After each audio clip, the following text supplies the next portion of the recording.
Мирович, котрий і председатель odboru за вибудов нового будинку РТВ, виявив, що роботи на вибудові нового дома Pokrajinskog javного servisu odvivaju po planovanій dinamiki i dodal, že očekuje, že tota čas roboty bude zakončena u druhej polovki 2019 roku. Von vyznačal, že toto investiciju vjedno pririhtali republična i pokrajinska vlada za Zhorodom Novim Sadom, za čim ukazali sposobnost za obnovi toto, co povaljane u NATO bombardovanju 1999 roku. Naš plan je da negde u Naš drugoj plán, že by polovini sme u sledeće druhej godine polovky idúceho roku mali imamo celkom nový objekt so dodatnú novú televízijnú opremu, kompletno opremení i že by konečno RTV zo tej lokaciji pušťala svoj signál.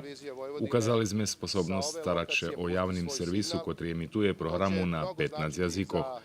Ukážeme celomu svetu, že pestujeme i čuvame vrednosti, nielen deklaratívno, ale i u praksi, za ktorý sa zaklada civilizovaný svet.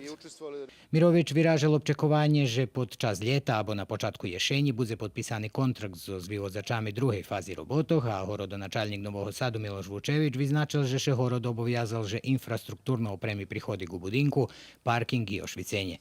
Generalni direktor naše medijske hiže Miodrag Koprivica zdohadnul, že država finansuje vybudov budinku za 36 milioni evra.